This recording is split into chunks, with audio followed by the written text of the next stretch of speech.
You were just in India. It is a market that's created a lot of excitement among CEOs and companies. What's the key takeaway there? I mean, you've grown so quickly. We're talking about 140 million users. We have over 1.1 billion members.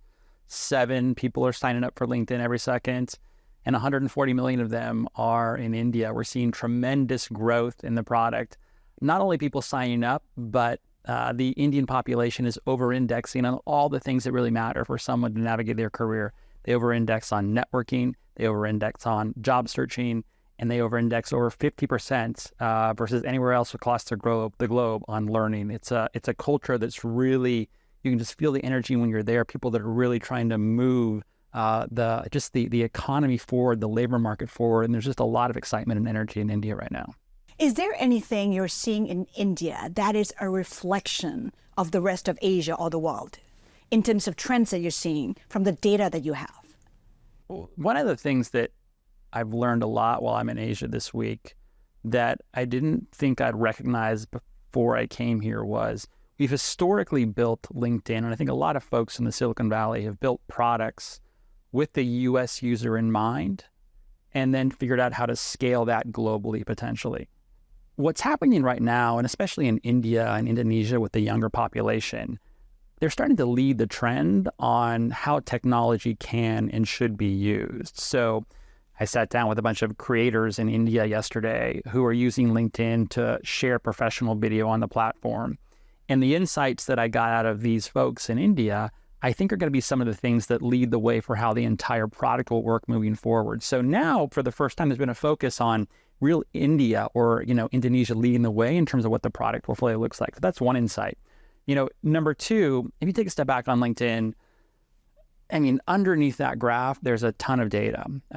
We call it the economic graph, 1 billion people, 65 million companies, 20 million jobs at any given time. And the connection of those things is moving really quickly. So we see real-time labor data across the globe. And the thing that I'm paying a lot of attention to, especially as it relates to AI, is the fact that even if you're not changing your job is changing on you. So take an average job in India today, the average job, your job, my job, anyone's job, the average job title versus 2016, the skills needed to do that job have changed by 40%. By 2030, it will probably be 70%. So we're going through this period right now where there's rapid evolution, be it due to COVID or digital transformation or a fourth industrial revolution, that jobs are changing at a much higher rate than we've ever seen before. And I think it's only going to keep going. When you call that data, what does it say about the various labor markets? You talked about the Indian market. How are you looking in terms of the Asian labor market versus the US labor market right now, which is in focus for a lot of the companies? So I think, a couple of the trends that we see right now are, across the board, just the need for, people to really upskill in what they're doing. AI skills, but also human skills, I think are really in high demand across the board.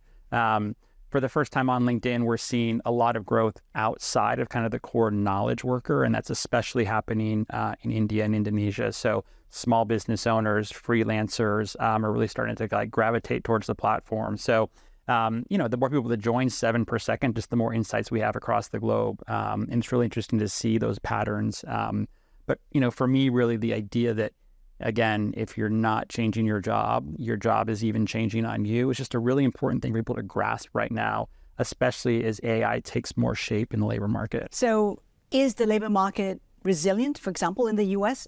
Is there any indication to show that it is? I think across the U.S., it feels very resilient. It feels more resilient in certain sectors like healthcare and manufacturing. It felt, less resilient a year ago in tech, but tech's feeling much more resilient, especially in the AI sector, especially in Silicon Valley than it did a year ago. So I'm seeing some decent strength in the U.S. market right now. So you talk about how the Asian market is really strong, and I can only imagine you want to grow it. What is the strategy that you want to implement in this part of the world? One of the things I've learned for sure on this trip is just how important small businesses are in Asia. We've historically, focused the LinkedIn platform on our customer base on larger enterprises. And for us to really break through in Asia, the focus on small business is going to have to be a key. Then secondly, the labor force in Asia is, it's just a much younger labor force that is used to navigating any product, any kind of social product through video is the medium by which they consume or share content. So a real push into video as well, and short form video on LinkedIn is going to be an important way to help professionals stay informed on the platform, make connections and grow their network through video as the medium. Right now, there's a lot of focus on the US election and perhaps AI-generated misinformation. How are you countering that on your platform? To a large extent, LinkedIn exists as a platform to create economic opportunity. What you share on LinkedIn is attached to your real identity, your resume online. So we don't face a lot of the issues that a lot of other platforms may face where there's not real identity.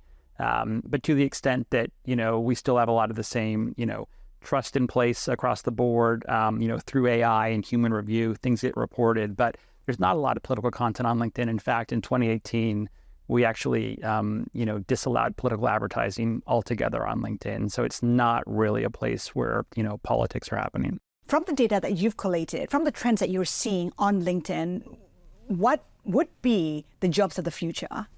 It's actually, it's something I spend a lot of time thinking about, both as the CEO of LinkedIn, but also, as the father of an 18-year-old daughter that just started college. And it was just 2 months ago, I was sitting around the dining room table with her and a bunch of her friends. They were asking me, hey, as the CEO of LinkedIn, like, are we going to have jobs, in 10 years, or what should we study in college? And my advice to them is, you're entering a labor market that is brimming with change. But with that change comes real opportunity. You have to think differently, though, about how to navigate your career these days. And I think about 3 things that really matter.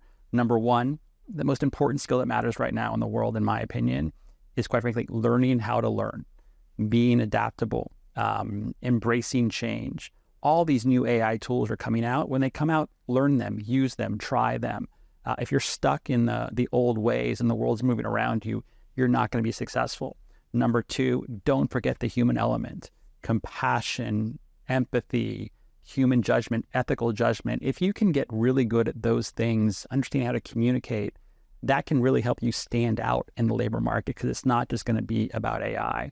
And then most importantly, what I'm really excited about is, especially with these, these young women I was talking to, in my dining room table a few weeks ago, these are kids who aspire to do great things in the world, solve problems like climate change or, healthcare or disease prevention. And AI and some of this technology is going to allow things that were once unimaginable, even a few years ago, to be tackled. So use that excitement and that youth and that desire to change the world for positivity right now, leveraging these tools to do that. I think it's a real opportunity to change the way the world works right now.